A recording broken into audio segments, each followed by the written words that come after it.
Hey everybody, welcome back to the vlog. So today's gonna be a little short vlog, I guess. I wanted to talk to you about that 8K that we discussed a few videos ago when I asked the question, are you ready for 8K? Well, at the time, I told you about Sony developing a sensor that's going to be doing 8K at 60 megapixels, I believe it was. And then also Canon developing a 75 megapixel version that is slated to also be 8K. So I was talking to you guys about, well, 8K is right around the corner, and a lot of you guys gave feedback like, I'm not ready for it. I'm doing 1080p still. I can barely handle 4K. Forget about 8K, right?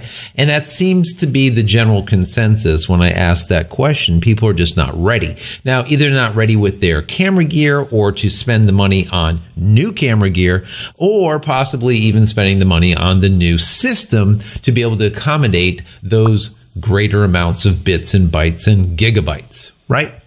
So pulling that amount of data takes a lot of processing power, as we know.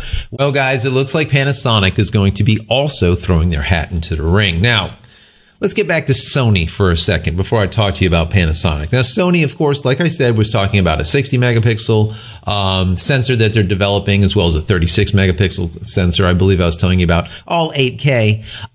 Well, Sony has announced, or let's say unofficially announced, that at CES, which is in January 7th, I think? Yeah, the beginning of January of next year, they are said to be announcing the rollout of this brand new full 8K platform, as they call it.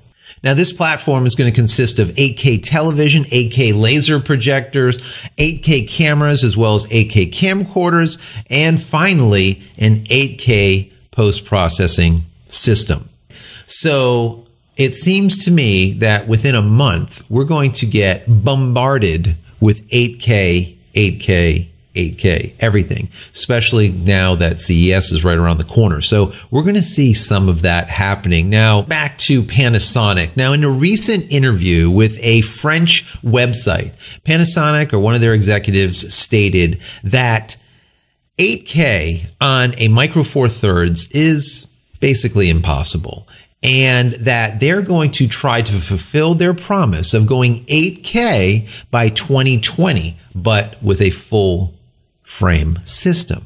Very interesting, right, guys?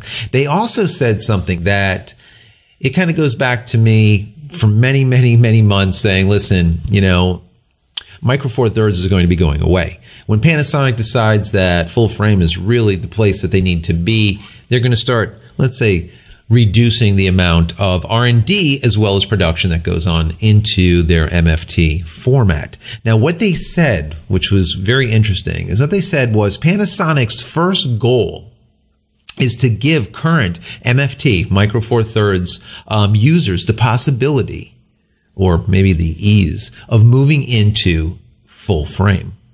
Very interesting, right? Very interesting. That means to me that Panasonic sees the writing on the wall, that full frame is really where they need to be.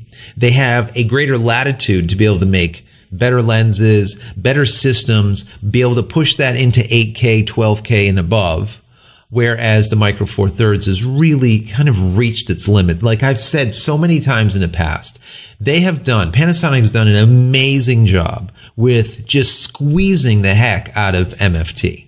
I mean, they've really done a just incredible job. So, but I think, like I said, the writing's on the wall. They can't do it. Now, how do they move their current MFT users to a full frame camera? As we know, Panasonic's S1 and S1R are going to be expensive. How do we move them over? I'm venturing that maybe they can do some type of buyback or trade-in allowance that will give the current users a big chunk of cash to move into the full frame platform. Now, if that was the case, and Panasonic kind of just, let's say, didn't create the MFT stuff as much as I'm guessing that will end up happening. If that is the case, what will happen with Olympus, right, guys? They're doing, you know, the Mirco Four Thirds just like Panasonic, and they're doing a good job with it. Now, does Olympus go and move into full frame also?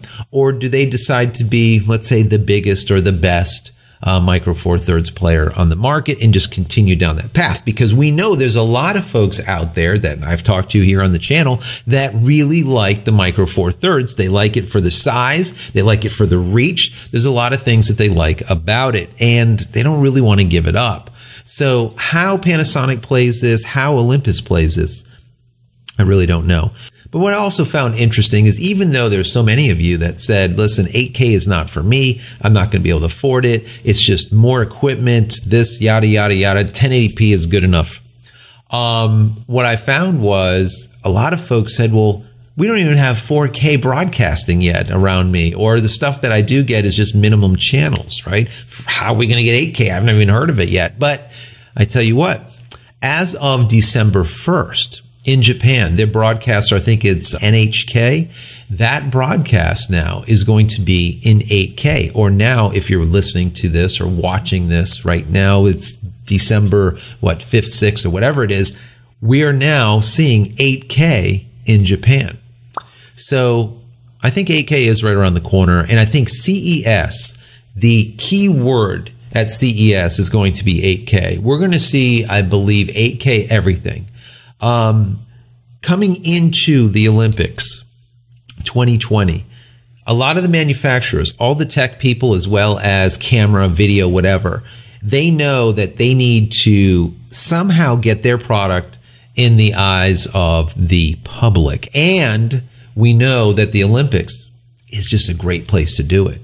When folks are on the fence and they don't know which system they want to go with, I'm not considering the ones that are just staunch manufacturer loyalists, but people that are on the fence and they're not sure which way they want to go. A lot of times, if they're watching a big broadcast, an NFL program, or like we're saying here, the Olympics, and they look across all those professional photographers and see what they're using, it does sway people. They say, well, I want to be a professional photographer, and I see that the sea of lenses are Canon lenses. Maybe I should go with Canon. Or maybe the sea of lenses are all the black lenses, you know, they're all Nikon. What is it? What is the current camera of choice at the Olympics by the big guys, so to speak? A lot of people do make decisions based on this, and a lot of the companies understand that. So I think 2020 Olympics is going to be a very, let's say, a sharp peak in what goes on in our industry, in the photo industry and video for that matter. We're going to see a lot of the manufacturers come out with new stuff, innovative stuff, and or replacing some of the old with that 4K or now, as we're talking, 8K platforms. So anyways, guys, once again, what do you guys think? What do you think? To 8K or not to 8K? Right? That is the question. I think it's inevitable, but I don't think it's here as of yet, but we're going to see a lot happening, like I said, at the beginning of this year. Anyways, I'm out of here for yet another vlog. I hope you enjoy my content. As always, please throw me a big thumbs up if you enjoy it. And if you do, smash that subscribe button so you can get all my content when it becomes available, and click the bell icon so when it is available, you will be notified of it. And finally, head over to my website, jchristina.com, where you can find all the photography tools I've invented for you and me over the years. And hopefully there's something there that you might like. And if there is, please pick it up and support me. That's it, guys. I'm out of here for yet another vlog. Happy 8K. Take care.